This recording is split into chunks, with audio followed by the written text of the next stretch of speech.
77, 78, Close Encounters of the Third Kind. So let me show you right now of some brief clips from that. We can roll that now.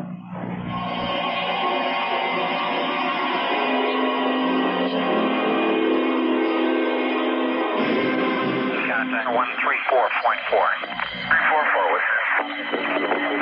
Aries 31 has traffic 2 o'clock, slightly above descending. Aries 31, can you say aircraft type? Negative, Center. No distinct outline. To tell you the truth, the target is rather brilliant. That's the brightest any collision lights I think I've ever seen. Alternating white to red. Colors are a little striking. Wait a second. Stand by one. Okay, Center. Aries 31, the traffic is turned. He's heading right for my windshield. We're turning right immediately and leaving flight level 350 now. Aries 31, descend, maintain flight level 310. Break, Allegheny, 444, turn right 30 degrees. Get on the order to the 45th recon way. See what the hell they could be testing up there. The traffic is approaching head on, ultra bright, and really moving. And right by us right now. Do you want to report a facial? EWA 517, do you want to report a UFO? Over.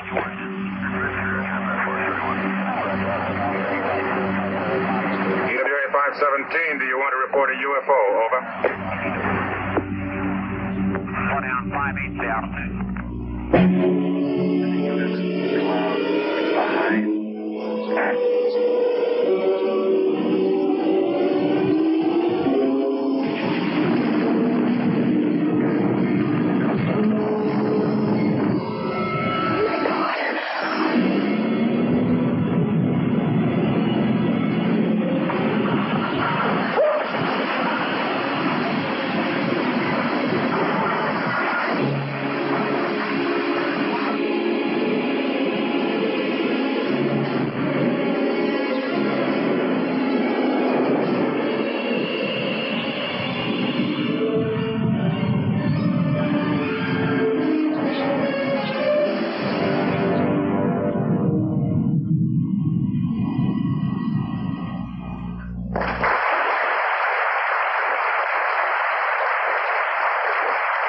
Some brief excerpts from Close Encounters of the Third Kind, and to comment on that film, a man who well, what can I say, who has won every science fiction award there is, but does not describe himself as a science fiction writer, but rather as a fantasist, the author of what connoisseurs of the genre say are really the best of the Star Trek, many other things, television critic for the Los Angeles Free Press. I can spend the rest of the show introducing Harlan, terrific Ellison. human being, snappy dresser, good dancer. No, I didn't. I know about your dancing, but I'm not so sure about whether you're a terrific human being. Can I tell you a story about Flo and Eddie? Yeah. We're in London together. We didn't go together. It just happened we wound up there. They moved into the Portobello Hotel, which is this very quiet, nice little on-team hotel with 187,000 pounds of speakers and amps, and they're up in the roof tower thing. And I was there in a quiet little room. 1:30 in the morning, these two turkeys are playing rock, bad rock, at 180 decibels, which is blasting out across Stanley Gardens, this quiet, nice little middle-class area, hitting the buildings on the other side and spewing out for 8 miles all through Kensington. I'm downstairs to find out where the noise is coming from. They tell me it's the turkeys up there. I said it had to be, and I knew. The turtles up there. The turtles up there. At that moment, in come the police. We are talking now heavyweight armament. Come the bobbies. Who's making that lousy stuck noise up there? We're going to kill. I run up the stairs in my bathrobe, 11 flights to their tower, burst into their room, say, excuse me, unplug their stereo, and run away quickly before they're incarcerated. They have never let me forget the fact that I unplugged their stereo at 1 in the morning. Did you say anything to them? Goodbye. Not the police are downstairs or anything? I should tell them the police will let them get out of trouble themselves. You are a terrific human being, Harlan. Now, Close Encounters of the Third Kind. Of the third kind. How does it rate as a science fiction movie or a fantasy movie? Or a movie? Well, it's a nice little 1950s flying saucer flick.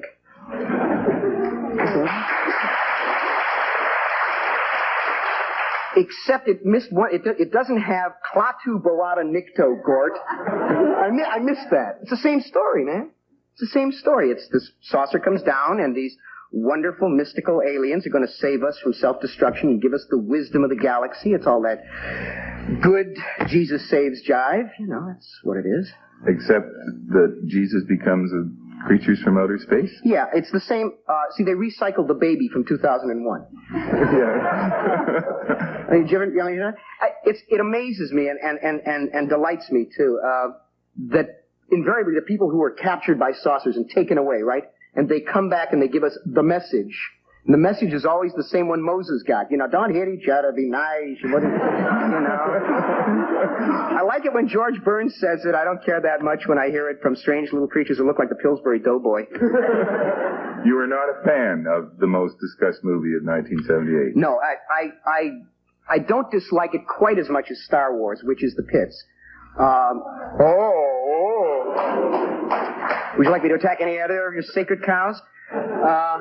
There are several things in both these movies that distress the hell out of me. And one of them is the spread of illogic and irrationality in our time. I mean, the first thing anybody says to you in a singles bar is, what's your sign? You know, I mean, they're in that. And everybody believes in crazed assassination conspiracies, and they believe in Bermuda Triangles and Scientology and you know, all of that stuff that's just not real, and flying saucers is another one. And it seems to me that the more movies you put out and the more books you put out that say we are such puny, miserable, wretched little creatures who cannot solve our problems, we need an intergalactic Ralph Nader to come and save our asses. It seems to me makes people feel a lot less than what they can be. You're laughing. Don't laugh. One of the reasons I'm laughing is because you are, as always, a constantly amusing talker. The other is that I'm thinking that I'm hearing a denunciation of the whole art of fantasy writing, because I know you do not like the word science fiction. But not so, mon frere. That's not the case at all. Fantasy, as opposed to space opera, which is what Star Wars is, and Close Encounters slightly less, but fantasy is something that should ideally serve to illuminate the human condition. You take a contemporary problem, alienation, paranoia, whatever, and by reflecting it in the mirror of fantasy, you say allegorically, here's what's really happening. Look at it. Look at it from a different view. Wake up. Be alert. That's what fantasy does. That's what it's always done. It's the oldest form of writing in the world. I mean, the Legend of Gilgamesh is the first writing we ever found, Sumerian, I believe, and that was a fantasy. But these kind of films do not do that. It seems to me that they distance people from the real world.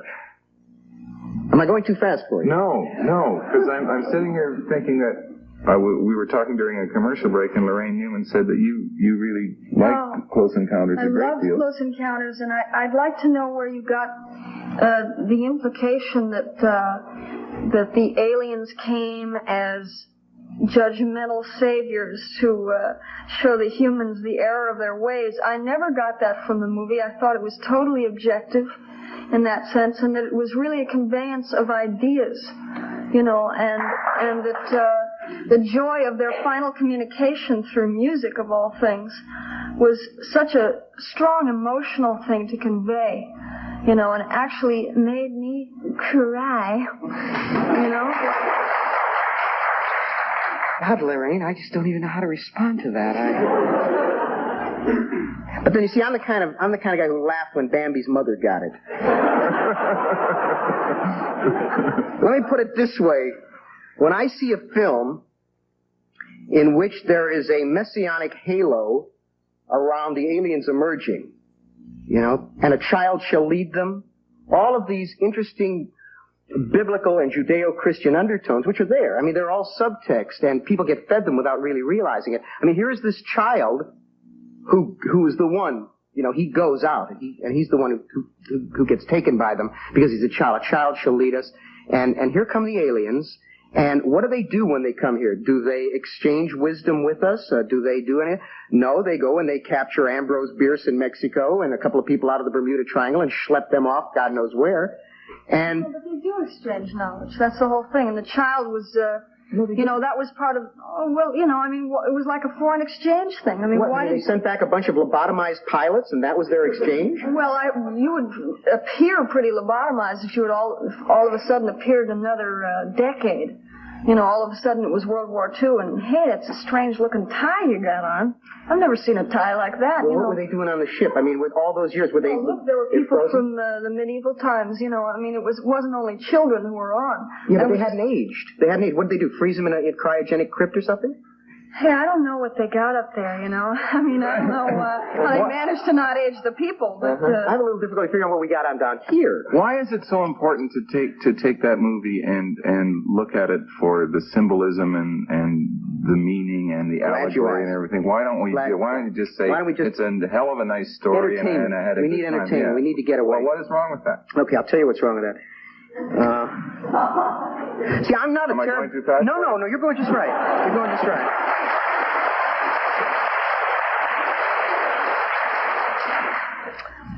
See, I tend to be a very happy-go-lucky schlob, and I don't really like to think negative thoughts. I mean, I go to see Oh God, and I laugh my tuchus off. I mean, I really enjoyed that film. I saw it 4 times. Okay? Okay. Didn't care for that one. No. How about Bambi? Did you get behind Bambi? I see something very, very sad going on in the world as a whole. And what it is we talk about, well, we really need some entertainment. You know, you come home, you turn on the tube, and there's a documentary on rape. Oh, wow, can't handle that, man. You turn on a rerun of Gilligan's Island. And everybody is constantly doing that. Now, I need a little relaxation. We spend 90% of our day in an incredible lemming-like pursuit of entertainment, whether it's the tube, or it's silly movies, or it's cheap novels, or it's fast sex, or it's booze, or dope, or religion, whatever it is. We're constantly escaping. We're constantly running away. God forbid we should deal with the real world as it is perceived. Okay? That seems to me to be a frightening thing. We live in incredibly complex times. The information load that is put on us daily is amazing. And yet everybody distanced themselves. Everybody is put back one remove. And then they can't understand why they go crazy. They can't understand why they can't cope. But you're turning the whole thing or the whole consumption of anything from television, movies, books, or whatever into an either-or. No. I'm saying... Sure you are. You're saying that you can't read the Globe and Mail or the Vancouver Sun or whatever. You can't look at television documentaries and heavy things and think heavy thoughts and look at documentaries on rape and worry about that and get all upset about that, and then go home and watch a piece of junk on television or I'm not saying that at all. I didn't read a nice Harlan Ellison novel or something just to maybe to get away from it for a little while. You cannot stand there. You're going to go crazy if you're under a constant. That's the point. Everybody is getting away constantly getting away from it. But it's not either or. You can take all the heavy stuff, and from time to time you need a little leaven. Sure, if people do and would take the heavy stuff, but they don't. They don't. I mean, the evidence is, it doesn't come out of my mouth. There are studies on alienation, on disorientation of people that is incredible. They say to us that we are becoming more and more distanced from one another every year. It's what they call an asymptotic curve. It goes up and up. And so we spend our time constantly trying to get away and escape. That's the fact. But it's still it's a necessary element of life, and you're one of the perpetrators of There's nothing relaxing about my stories. Nothing at all. You don't get any reassurance from my stories at all. You don't get any reassurance from it, but you sometimes have a great deal of fun. Occasionally. I'm not against fun. I resent the fact that the word entertainment, which meant gathering together originally, has been changed to be synonymous with mindless. Entertainment now can only be a Harold Robbins novel, can only be a film like Star Wars. It can't be reading Kafka. It can't be Shakespeare. Who says? Who says? They say, the ones who watch Starsky and Hutch. That ain't entertainment anymore. But I watch Starsky and Hutch. Got a nice Polish boy in it. Why shouldn't I watch your floor director crazy? No, but if I watch Starsky and Hutch, it doesn't mean that afterwards I can't go and read Kafka, if you will. Well, I don't see why you've got to have it all one way or the other. You lead me to an elitist statement. You are an elitist. That's your sweet ass. Most of the people who sit and watch the tube for 6, 7, 8 hours a day would much rather watch Starsky and Hutch than they would Shakespeare. Now, I'm not saying that's necessarily good or bad for those people. I just think But you are, Harlan. You're saying it's you bad. might have found the rest of that sentence interesting. I will get to hear it, I am certain. Nah, forget it. I'm going to keep that one for myself. Oh, yeah? Keep going. You asked me what I thought of the silly movie. I told you. Down comes a big galactic chandelier. Right? And a lot of people look at it, and out comes, the Pillsbury Doughboy, and he says, and he takes him away. I saw that in 1950. It was terrific. They do it with more skill now. Steve Spielberg's a nice man. Ricky Dreyfuss is an old friend of mine. I think he's a fabulous actor. I wish the film didn't say some of the things it says any more than I wish Star Wars said some of the things it says. What about Star Trek, with which you were involved? Whatever you say. Why do you deny Star Trek? What do you mean deny? What is it, my lord? I'm denying my... Jesus, man, I wrote one lousy segment. Give me a break. Doesn't the statute of limitations run out? You only wrote one segment of Star Trek? A singular, one. Oh, Jesus.